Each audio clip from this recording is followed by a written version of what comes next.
That's right. Severe weather coverage on the internet. Track breaking weather around the country through radar and satellite images that are updated 24 hours a day. There's even an encyclopedia of severe weather facts. Weather can change in an instant. Stay informed. Be prepared at weather.com. From our computers to yours.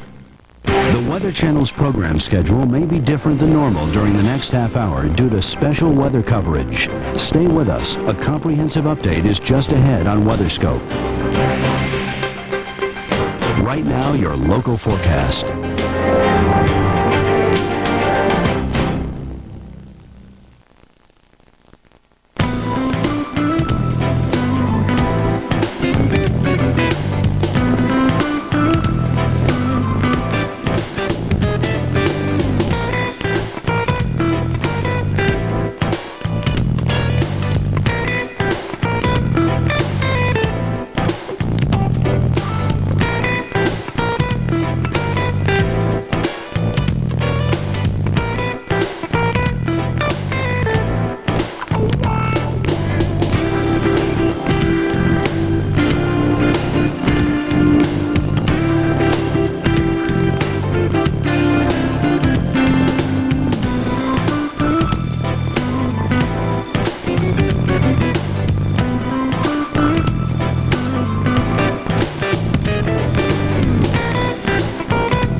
Special edition of WeatherScope.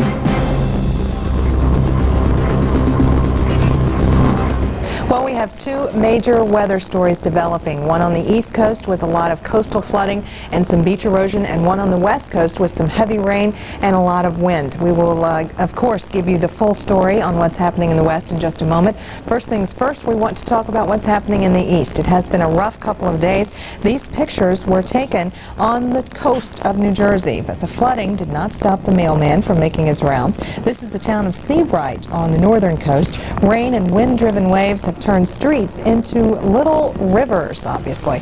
Let me show you what's happening with our nor'easter as it moves away from southern New England. It's still giving us a lot of wind and some rain and even some snow and sleet mixed in with that. And you got to remember, a low has a counterclockwise flow of wind around it, so that's pulling those winds right back on top of you and pulling that moisture right back on top of you. And we've got a cold night on our hands, so it's a very raw evening in a lot of locations. Obviously, our low is continuing to move off in a northeasterly fashion, but we will be feeling the effects of this storm for some time to come, at least until about the midnight hour when things are going to start to subside and the winds will diminish. So for the time being, we are battening down the hatches, and we have a live crew in Scituate, Massachusetts. Kristen Dodd has been braving the elements. Kristen, I believe high tide is coming to an end now there? Well, that's right. The official high tide came up at about 6:30 in Scituate, but we still are seeing the pounding of the waves, and for about an hour after high tide, we will still continue to see the biggest of the storm surge. Very, very strong sustained winds right now, as we have seen the gusts well over 50 miles an hour, and a driving rain just coming on in. We also are seeing the waves up and over the seawall periodically, and we do see about a foot of standing water on this side of the seawall. We're standing on the porch of a cottage here right on the shoreline. We're fairly protected though. We're not in any kind of danger, although we do still see the strong winds coming at us as well as the water. Right on you. Behind me at the seawall, we have noticed damage that has been done to a quick fix that was made after last week's nor'easter.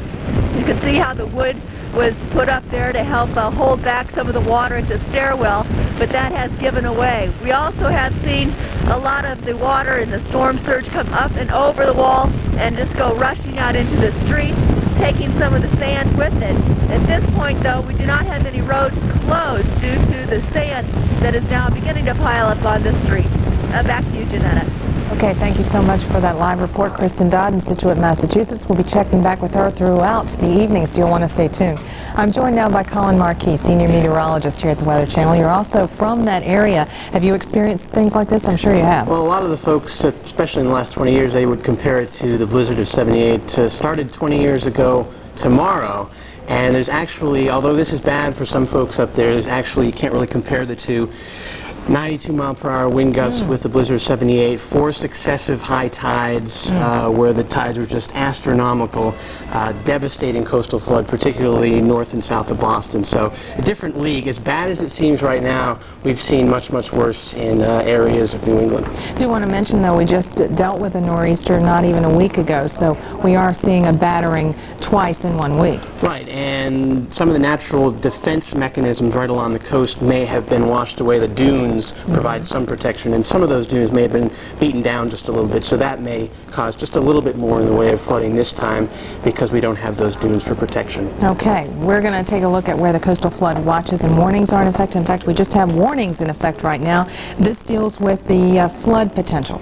Right, and for the most part, flood potential from about, let's say, the Delmarva down toward the Tidewater in North Carolina area, not as bad as we've seen the last 2 or 3 high tide cycles, but from the coast of New Jersey, including Long Island Sound, we're actually expecting a high tide just a little bit higher than, and we're talking about a high tide after midnight, so about 3 to 5 in the morning. That high tide cycle just a little bit higher than the one we saw this afternoon in those areas. Okay, and want to make mention we have gale and storm warnings in effect. That means more gusty winds up to 50, even 60 miles an hour. Right, 40 to 50 mile an hour gusts still occurring from Long Island up to the Boston area. That's going to continue to be the case for the next 6 or 8 hours. After midnight, toward the wee hours of the morning, we'll tend to see those winds subside.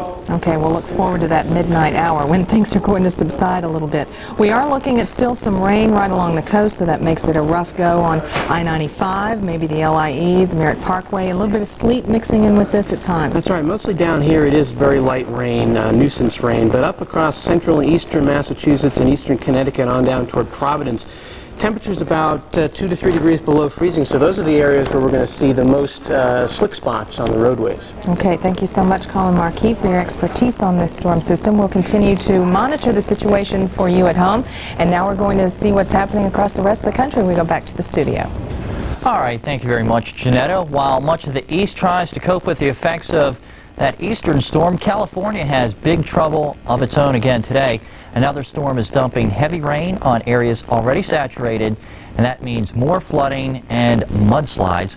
One of the trouble spots is Daly City, just south of San Francisco, and that's where Patricia Haverty is standing by with a live report.